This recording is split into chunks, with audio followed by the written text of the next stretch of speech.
আসলে শাব্দিক অর্থের বিবেচনায় কেউ যদি ঈদ মিলাদুন নবী শব্দ ব্যবহার করে তাহলে এটাকে অস্বীকার করার সুযোগ থাকে না, কারণ সে বোঝাতে চায় যে নবীর আগমনের জন্য খুশি, এতটুকু। এখানে মূল বিষয়টা ক্লিয়ার থাকা দরকার। কেউ যদি আল্লাহ রাসূল সাল্লাল্লাহু আলাইহি ওয়াসাল্লামের এই যে জন্ম হয়েছে রবিউল আউয়াল মাসে, এই উপলক্ষে রবিউল আউয়াল মাসে কিছু আলোচনা সভার আয়োজন করে, অথবা হামদনাত অনুষ্ঠানের আয়োজন করে, অথবা আল্লাহ রাসূল সাল্লাল্লাহু আলাইহি ওয়াসাল্লামকে স্মরণ করার জন্য কুইজ প্রতিযোগিতা, সিরাত পাঠ ইত্যাদির আয়োজন করে, নিষেধ করার কোনো সুযোগ নেই, কোনো সুযোগ নেই। এখন কেউ যদি বলে সাহাবীরা কি করেছেন, তাবেঈরা করেছেন, তাবেঈরা করেছেন, আপনারা কিভাবে করেন? কোনো কিছু নতুন হলেই বেদাত হয়ে যায় না, বরং নতুন জিনিস তখন বেদাত হয় যখন সেটা ইসলামের মূলনীতির সঙ্গে সাংঘর্ষিক হয়ে যায়। সাহাবীরা ওয়াজ মাহফিল করে নাই, আপনারা কেন করেন? সাহাবীরা খানকা খোলেন নাই, আপনারা কেন খোলেন? সাহাবীরা তাবলীগে চিল্লা লাগান নাই, আপনারা কেন লাগান? এমনকি প্রতিটা মসজিদে মসজিদে বাংলাদেশে নামাজের পরে দোয়া হয়, তাই না? নামাজের পরে দোয়া কোন সাহাবী করতেন? আল্লাহ রাসূল কবে করেছিলেন? তাবেঈরা কবে করতেন? অথচ এটা তো নিয়মিত হয়। এমনকি পীর সাহেবরা ইল্লাল্লাহ ইল্লাল্লাহ জিকির করে, আমি মাসালা যাচ্ছি না কোনটার কি হুকুম, মাসালা রাখেন, করে তো মানুষ ইল্লাল্লাহ জিকির করে, পাঁচ আনফাস জিকির করে, এগুলো সাহাবীরা করেছিলেন। তো আপনি করলে বেদাত হবে না, কিন্তু আরেকজন আল্লাহ রাসূলের জন্ম উপলক্ষে আলোচনা সভার আয়োজন করলে বেদাত হবে। জিনিসটা আসলে হাস্যকর। মনে রাখতে হবে ঈদ মিলাদুন নবী পালন করা জিনিস না, কিন্তু আল্লাহ রাসূলের জন্মের মাসে তাকে নিয়ে আলোচনা করা, তাকে নিয়ে নাট্য অনুষ্ঠান করা, তাকে নিয়ে সিরাত পাঠের ব্যবস্থা করা, এগুলো নিষিদ্ধ না। তো সীমার ভেতরে থেকে ইসলামের মূলনীতির সঙ্গে সাংঘর্ষিকতা না ঘটিয়ে কেউ যদি আল্লাহ রাসূলের জন্মের মাসে, হিজরতের মাসে, ওফাতের মাসে তাকে স্মরণ করার কোনো ব্যবস্থা করে, এটা নিষেধাজ্ঞার কারণ নেই। সাহাবীরা আলাদা করে রবিউল আউয়াল এজন্য করতেন না, কারণ তারা সারা বছরই করতেন। তো যারা সারা বছরই করে তাদের ভিন্ন কোনো উপলক্ষ লাগে না, কিন্তু যারা সারা বছর করে না, অন্তত একটা মাস উপলক্ষে একটা বই পড়ো, একটা মাস উপলক্ষে একটু নবীরা জানার চেষ্টা করো, নাইমামার চাইতে কানামামা তো অন্তত ভালো। তো সীমার ভেতরে থাকলে সমস্যা না। দলিল দিয়েই বলবো, যারা বলে দুই ঈদের বাইরে কোনো ঈদ নাই, আমি বলবো জুমার দিন যে ঈদের দিন নবী পাকের হাদিস মুবারক আছে, ওই ঈদকে তারা অস্বীকার করেছে। আরাফার দিবসকে ঈদ বলা হয়েছে, সেই দিনটাকে অস্বীকার করেছে। যদি বলে আর কোনো ঈদ নাই, তাহলে জুমা হয় একদিনে, সপ্তাহে 4 দিন, মানে মাসে 4 দিন। দেখেন বছরে কয়টা ঈদ আমরা পালন করি, এটাকে তারা অস্বীকার করে। মান গাজিব আলাইহি মুতাআম্মিদান ফালিয়াতাবাওয়া মাকআদাহু মিনান নার। যেই ব্যক্তি আমার রাসূল সাল্লাল্লাহু আলাইহি ওয়াসাল্লামের উপরে মিথ্যা তহমতে মিথ্যা বানিয়ে মিথ্যা রচনা করে, এরা যেন নিজের ঠিকানাটাকে নিজেরাই জাহান্নামের মধ্যে করে নিল। এটা কি আমার ফতোয়া? আমার ফতোয়া? এই জন্য বলেন কোনো ঈদই হতো না যদি আমার নবী না আসতো। ফতোয়ার কিতাব থেকে দলিল দিতে বলবে, সহি হাদিস আসেনি। একদল আছে না শুধু সহি হাদিস খুঁজে, এই সিয়াসিত্তার বাইরেও তো বহুত হাদিস গ্রন্থ আছে, এই হাদিসগুলো সহি, এগুলোকে তারা আমলেই নেয় না। তাদের নামের পরে ইসলাম আছে। আমরা যদি ইসলাম নিয়ে চর্চা করি, ইসলাম নিয়ে কথা বলি, সারা দেশ বিচরণ করি, কার কতটুকু পজিশন আছে আমরা বুঝি, কিন্তু তারা তো লুঙ্গি নিচে থেকে চা বিস্কুট খায়, এজন্য অনেকে বুঝে না, আমরা বুঝি। এই জন্য আমি হুঙ্কার দিতে বলছি, আমাদের সাথে আদর্শের, তাদের সাথে আমাদের আকীদার দ্বন্দ্ব। আসুন বসুন, কি বলেন আপনার এগুলো? নামের শেষ থেকে ইসলাম শব্দটা বাদ দিয়া দিলে খুব মানাবে আপনাদেরকে, খুব মানাবে। বহুত পর্দার কথা ওয়াজ করো তোমরা, এখন থেকে মুসাফা করো। এই যে পবিত্র ঈদে মিলাদুন নবী সাল্লাল্লাহু আলাইহি সাল্লামের মাসটা যখন আসে, তখন তাদের অ্যালার্জি শুরু হয়ে যায়। কি শুরু হয়ে যায়?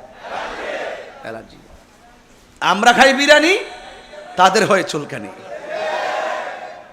তো জ্বলতে থাকো, আমরাও খাইতে থাকি, ঠিক না বেঠিক?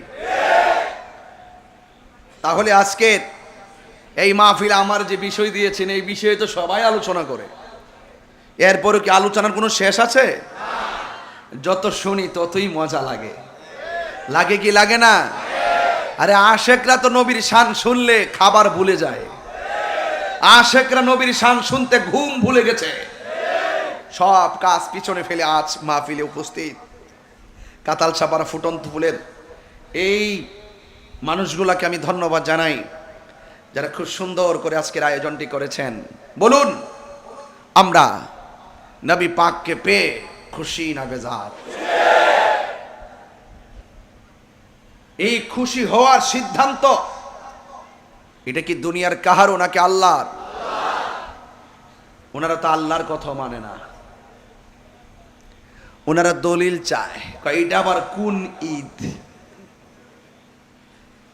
এটা কোন ঈদ বুঝো না? ওই কোন ঈদে মানুষ রাস্তায় শুকরানা মিছিল করে বুঝো না? আপনারা তো ঠিকই সনদ পায়া শুকরানা মিছিল করেন, আপনার তো জেল থেকে মুক্তি হইলে শুকরানা মিছিল করেন। এগুলো কি কোথায় পাইছেন আপনারা? আপনারা যে ইস্তেমা করতেছেন এগুলো কোথায় পাইছেন? এত যে বেদাতের ফতোয়া দেন, সই উসুল কোথায় পাইছেন? এগুলো এগুলো কোথায় পাইছেন? কোন দলিল করতেছেন? আর আমাদের এত দলিল থাকার পরও আপনারা আমাদেরকে বলেন আমরা বেদাত করছি। বেদাত বেদাত বলতে বলতে বেদাতের ট্রেডিশনটাকে সাই আর দিকে ধাবিত করছে এক ধরনের মৌলবীরা, কিন্তু বেদাতে হাসানা যে আছে সেটা তারা বলতে চায় না। এরা মনে করে প্রত্যেক বেদাত মানেই পথভ্রষ্ট, গুমরাহি, বিয়াদব। এদের এদের এরা মুনাফিক, এরা জেনে সত্যকে গোপন করে, এরাই ঝগড়া লাগাবে, এরাই ফাসাদ লাগাবে, এরাই মারামারি করবে। যদি জিজ্ঞেস করে মারামারি করলে কেন, এ আগুন লাগাইলে কেন, কত চিল্লেন না, আমরা সমাধান করবো। কি কর, আমরাই সংশোধন করব। এই মুনাফিক নতুন না পুরান? আর নতুন না পুরান? রাগ করবেন না আমার কথা। এই জন্য আমি বলতে চেয়েছিলাম, আমরা রহমত পেয়েছি, আমার নবীকে পেয়েছি। আমরা শুধু 12 রবিউল আউয়াল খুশি না, আমরা সারা বছর খুশি। এই জন্য সুন্নিরাও কম না, এরা সারা জীবন বিরোধিতা করতো শুধু 12 রবিউল আউয়াল ভাই। এখন সুন্নিরা 1 রবিউল আউয়াল থেকে স্বাগত রেলি দেওয়া শুরু করছে।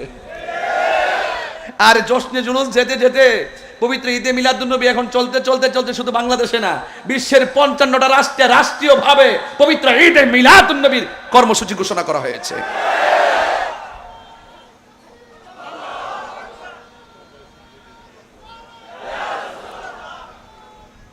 এবারে সরকার 2 দিন ঘোষণা করছে, পারছে না কমছে?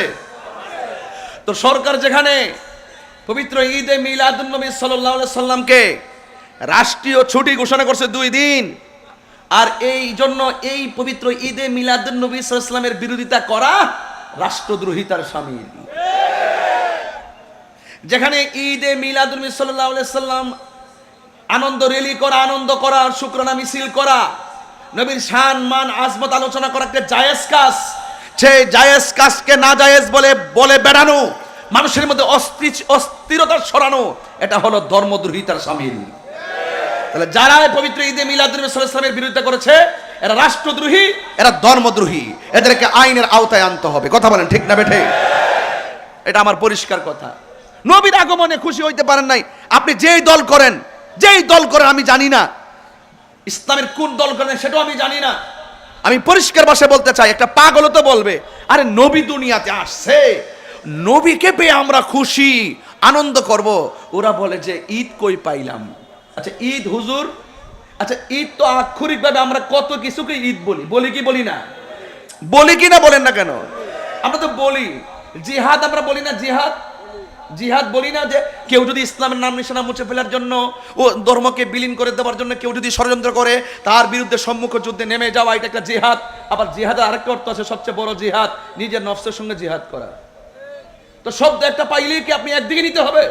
এতেকাফ পাইছেন কি এতেকাফ কি একদিকেই নেবেন? আপনি কি এইগুলোর আক্ষরিক করতে বুঝবেন না, শাব্দিক অর্থ বুঝবেন না? আপনি কি যাক ওয়াজ মাহফিলে তো আর এগুলো বোঝানো যাবে না। আমি শুধু বলতে চাচ্ছি, যারা বলে 2 ঈদ ছাড়া আর কোনো ঈদ নাই তারা জাহান্নামী। তারা কি জাহান্নামী? এখন বলবেন হুজুর আপনি জাহান্নামী বলেন। আরে বাবা আমি তো জাহান্নামী বলছি তো, কিন্তু ওরা যে জান্নাতের টিকিট দিবে এটা তো ডাহামিসা কথা কোন ঠিক না বেডে? আমি তো বলছি, দলিল দিয়েই বলবো। যারা বলে 2 ঈদের বাইরে কোনো ঈদ নাই, আমি বলবো জুমার দিন যে ঈদের দিন নবী পাকের হাদিস মুবারক আছে, ওই ঈদকে তারা অস্বীকার করেছে। আরাফার দিবসকে ঈদ বলা হয়েছে, সেই দিনটাকে অস্বীকার করেছে। যদি বলে আর কোনো ঈদ নাই, তাহলে জুমা হয় একদিনে, সপ্তাহে 4 দিন, মানে মাসে 4 দিন। দেখেন বছরে কয়টা ঈদ আমরা পালন করি, এটাকে তারা অস্বীকার করে। মান গাজিব আলাইয়া মুতাআম্মিদান ফালিয়াতাবাওয়া মাকআদাহু মিনান নার। যেই ব্যক্তি আমার রাসূল সাল্লাল্লাহু আলাইহি ওয়াসাল্লামের উপরে মিথ্যা তহমতে মিথ্যা বানিয়ে মিথ্যা রচনা করে, এরা যেন নিজের ঠিকানাটাকে নিজেরাই জাহান্নামের মধ্যে করে নিল। এটা কি আমার ফতোয়া? আমার ফতোয়া? এই জন্য বলেন কোনো ঈদই হতো না যদি আমার নবী না আসতো। ফতুয়ার কিতাব থেকে দলিল দিতে বলবে সহি হাদিস আসেনি, একদল আছে না শুধু সহি হাদিস খুঁজে। এই সিয়াসিত্তার বাইরেও তো বহুত হাদিস গ্রন্থ আছে, এই হাদিসগুলো সহি, এগুলোকে তার আমলেই নেয় না।